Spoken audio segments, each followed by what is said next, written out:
No, they can't get you back. No, no, they can't. No, they can't.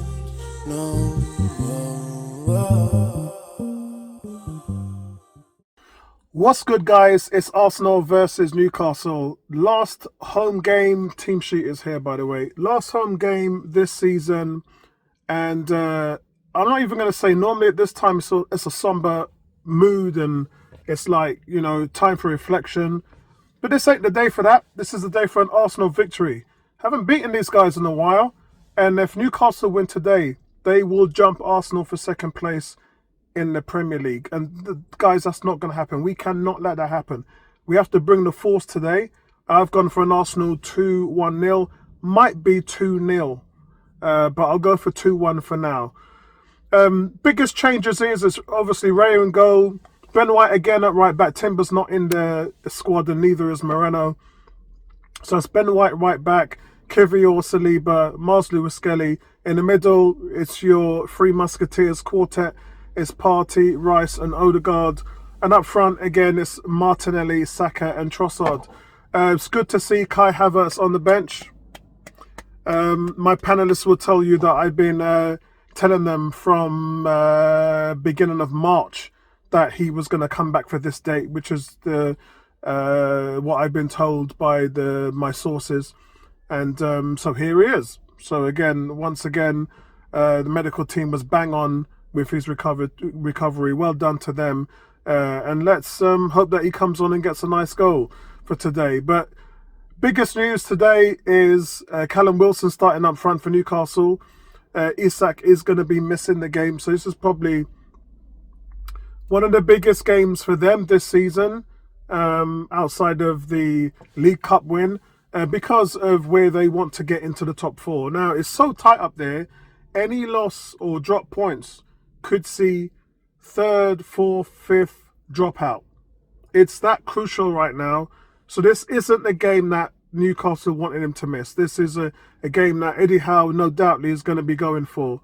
And so that's going to be a big miss, because out of all the players that have played against us this year, Isak's been the one that I would say has been unplayable. Just absolutely nothing that we did was slowing this guy down at any point in time. He gave Saliba absolute fits, and there was just no way of slowing this guy down. So he's going to be a big miss for Newcastle today. Great for us, though, because we can go ahead and control the tempo of the game more. They do hit a hell of a lot of long balls over to Isak, and they don't really have that in Callum Wilson. They don't really have that with him. He's a decent striker, but he's not top level, far from it. So I'm expecting a 2-1 win today, and I'm expecting Arsenal to dominate possession. I don't know what Newcastle are going to do in the middle, whether they're going to try and close us down and press us. This is the Emirates. So Arsenal do have that ability to overplay teams. But for us, it's just about the lack of clinical finishing. And the news out now that Sporting Lisbon has confirmed that they are willing to let Gyökeres go for the 65 million euros. So it really just comes down to us procking it. That's it. It's 56 million pounds. It's slightly more than what Man City paid for Haaland. In this day and age, in this climate, to not spend 100 million plus on a striker of that caliber is frightening, and quite frankly, a no-brainer for Arsenal to go in and close that deal.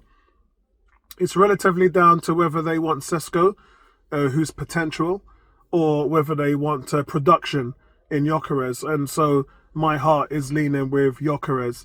We want production now. If we had production at the team this season, we probably would have won the Champions League. Not sure about the league because the injuries to other positions was fairly substantial. But I will say, in terms of the Champions League, regardless of the injuries, we got there. We were competitive. We had the highest XG and the lowest amount of goals out of all the team in the semi-finals. So it would have been a Champions League win, in my opinion. I've been saying that all the way to December last year. I did say Arsenal were going to win the Champions League, and the only reason why I changed my stance is when Havertz went. So that's kind of really it for where we are today. Let's have a look and see what happens. and hopefully Arsenal will be able to take this over the line and really lock down second place. That would be it. Then next week we can have a party, play the young kids, do something with Max Dowman, and then see where we are. Speak to you guys at half time. Peace out. I tell you what, guys, I did want to talk about the kit. I'm not a big fan of it. I think it's lazy, and I'm definitely not going to be buying it. I can promise you that. It's jam-packed at the moment, so it's going to take me a bit of while to get in there. Quite a few fans actually wearing the jersey. I'm just not a fan of it, guys. It is really, really lazy. I expected a little bit more from Adidas. I mean, to be honest with you, they've been knocking it out of the ballpark for such a long time with our kits. But they got it wrong with this one, guys. Probably would have gone for maroon on this one in celebration of the colour top, which was our last in the season in Highbury. But yeah, really, really, really not a fan of it. So hopefully I'll get some shots for you.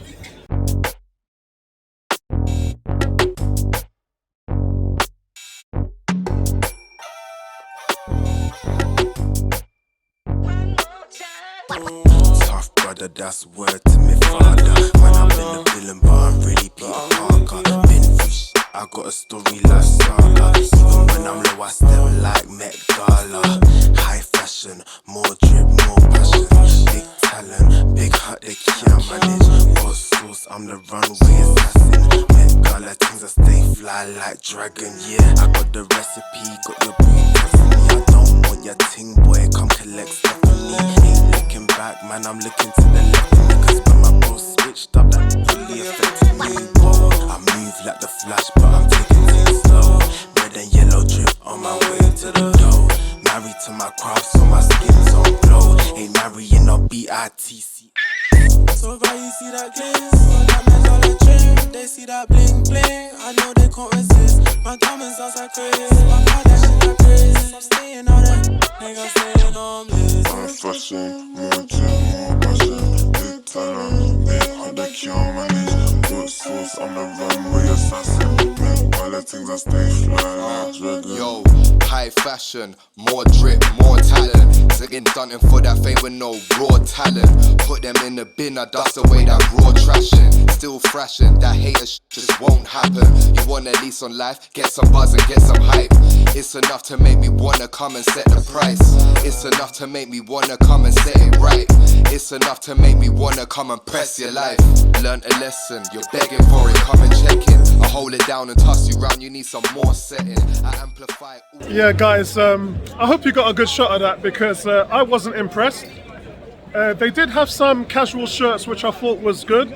Stuff you can wear with jeans, the white and blue, you know, I might invest in one of those. But overall, lazy, lazy, lazy, lazy, man. And I think what it is you kind of get to understand where people like Liverpool fans and Southampton fans and Newcastle to an extent, where they have to have the same design every single year. It can't be great. As a fan, you're just constantly buying this top that looks exactly the same as the one last year. We have got the ability to sort of go beyond that, and we have in many years. Last year's was a shout out to Arteta's captaincy with the blue stripes. Before that, it was the gold in terms of the Invincibles. And so we had reasons to do it, but this year, nothing. Just a plain old top with plain old Arsenal colours, no thought behind it, no reason behind it. So, and look, you can't get it perfect every year. I get it. I get it. You can't get it perfect every year. So I'm afraid I'm going to have to give that top a 5 out of 10. I have seen the away tops. I'll probably only be buying one this year, and it won't be the ones with the buttons, as you guys know already. So look, it's nothing to be depressed about. It's nothing to get down about. The cold fact of the matter is they changed their jerseys so much. They had something like 32 releases this season, of which I pretty much bought about 20 of them. So, you know, so we're not going to get next year's top, or I'm not going to get it. And I'm all right with that, guys, because I've got plenty of tops. Like the pink top that we had a few years ago. Salmon, by the way, because I don't do pink. And And then the Islington yellow with the blue map going around it. Best launch video ever, by the way. And I never got to wear that top enough. And then obviously the all black top, which is still in our cupboards and still deserves plenty of love. So there's nothing to feel bad about, guys. There's still plenty of retro stuff, old jerseys that we can go and wear. We don't have to be buying the jerseys every year just because we're forced to do it. Yeah, let's be honest. So so that's kind of where I see this top. And let me know what you guys think anyway in the comment section below. I'm going to make my way to my seat. Still early doors, still another half an hour to kick off. And nothing much has changed with my sort of preview of the game and where I see it. It's going to be 2-1 to Arsenal today. Catch up with you guys later.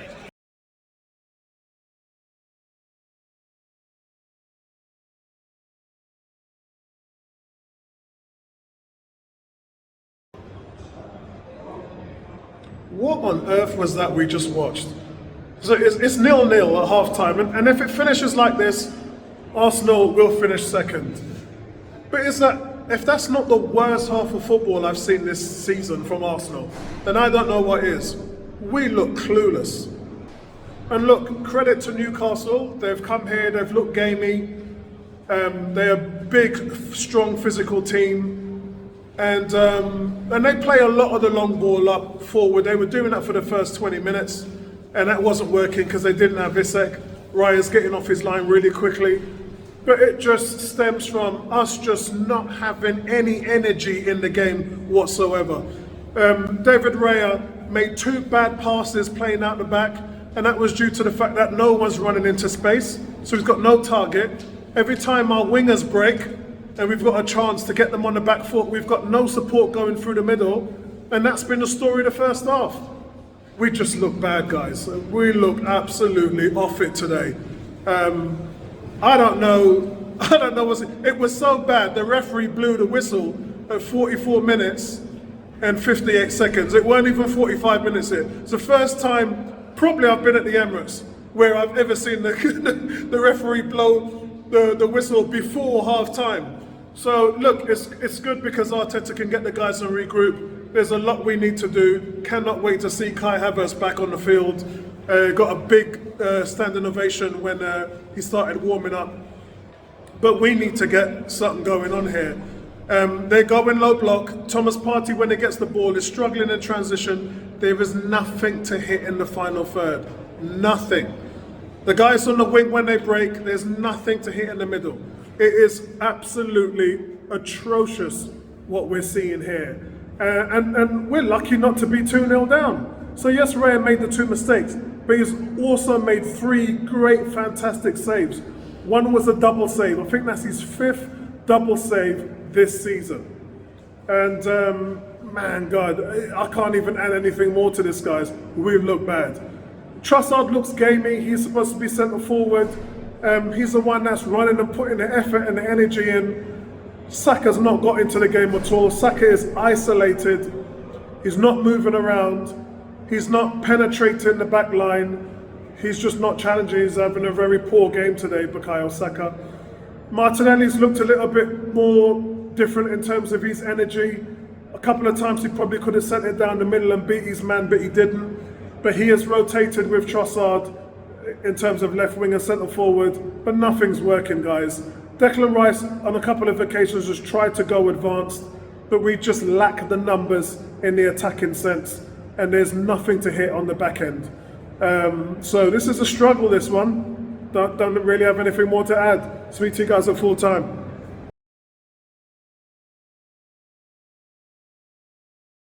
So guys, it's Arsenal 1, Newcastle 0.